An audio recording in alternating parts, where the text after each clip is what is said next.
2029వ సంవత్సరంలో వైసీపీని అధికారంలోకి తీసుకురావటమే లక్ష్యంగా పనిచేస్తున్నామని అరకు ఎమ్మెల్యే రేగం మత్స్యలింగం ఉమ్మడి విశాఖ జిల్లా చైర్పర్సన్ జల్లిపల్లి సుభద్ర తెలిపారు. శుక్రవారం అల్లూరి జిల్లా ముంచంగిపుట్ట మండల కేంద్రంలోని జెడ్పీ అతిథి గృహంలో వైసీపీ విస్తృత స్థాయి సమావేశం నిర్వహించారు. ఈ సందర్భంగా అరకు ఎమ్మెల్యే రేగం మత్స్యలింగం మీడియాతో మాట్లాడారు. పంచాయతీల్లో కూడా ఏకదాటిగా అభివృద్ధి కార్యక్రమం చేస్తూ ఉన్నాము. మరి రంగబయలు అదే విధంగా మనకి బూస్పుట్టు ఇటువంటి గ్రామాల్లో కొంతమంది వర్క్ చేయడం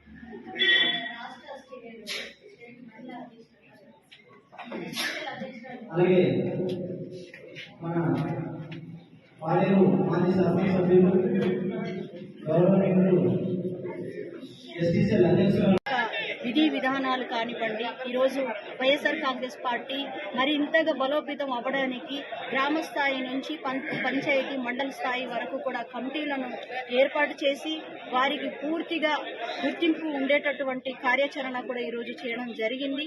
ఈరోజు మీరందరూ చూస్తూ ఉన్నారు, ఒక ముంచెంపుట్టు మండలంలో దాదాపుగా ఈరోజు 23 పంచాయతీ నుంచి కూడా 500 నుంచి 700 వరకు కూడా ఈరోజు మరి అక్కడ ఉన్నటువంటి యువకులు వైఎస్ఆర్ కాంగ్రెస్ పార్టీ నాయకులు పెద్ద ఎత్తున కూడా ఈరోజు సర్పంచ్లు, ఎంపీటీసీలు, అలాగే ఎంపీపీ గారు, వైస్ ఎంపీపీలు వీళ్ళందరూ కూడా పెద్ద ఎత్తున కూడా రావడం జరిగింది. ఖచ్చితంగా రాబోయే రోజుల్లో వైఎస్ఆర్ కాంగ్రెస్ పార్టీ 2019 కంటే ఇంకా అత్యధికంగా మెజారిటీ ఇచ్చేదానికి కూడా మేమంతా కూడా కృషి చేస్తామని ఈరోజు పిలుపు ఇవ్వడం జరిగింది.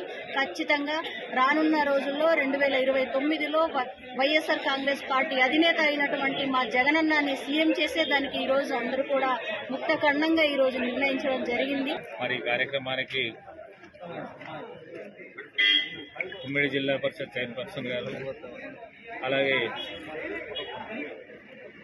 మరి అరకు ఆడేరు నియోజకవర్గాల ఇన్ఛార్జి పరిశీలకులు అయినటువంటి వేడవక సత్యారావు గారు, అలాగే పాడేరు మాజీ శాసనసభ్యురాలు, రాష్ట్ర ఎస్టీసీఎల్ అధ్యక్షురాలు గౌరవ భాగ్యలక్ష్మి గారు ఆధ్వర్యంలో ఈరోజు పెదబయలు ముంచెంపుట్టు మండలాల్లో నిర్వహించడం అనేటువంటి జరిగింది.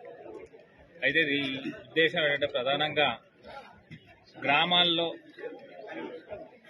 వివిధ విభాగాలు అనేటటువంటిది ఉండడం వల్ల పార్టీ బలోపేతానికి అవసరం ఉంటుందనేటటువంటి ఉద్దేశంతో మహిళా కమిటీలు అని చెప్పేసి, యువజన కమిటీలు అని చెప్పేసి, అలాగే ఎస్సీ విభాగం అని చెప్పేసి ఇలాగా ప్రత్యేకమైనటువంటి కమిటీల ద్వారా పార్టీకి పూర్వ వైభవాన్ని గతంలో ఉన్నదానికన్నా ఇంకా పటిష్టవంతంగా మరి పునర్నిర్మాణం జరగాలనేటటువంటి ప్రధాన ఉద్దేశంతో ఈరోజు ఈ కార్యక్రమాలు అనేటువంటి చేపట్టడం జరిగింది. ఆ ఉద్దేశంతోనే మరి ఈరోజు మరి పెదబయలు ముంచెంపుట్టు మండలాల్లో నిర్వహించాము. మరి వాటికి విశేష స్పందన అనేటటువంటిది కలిగింది.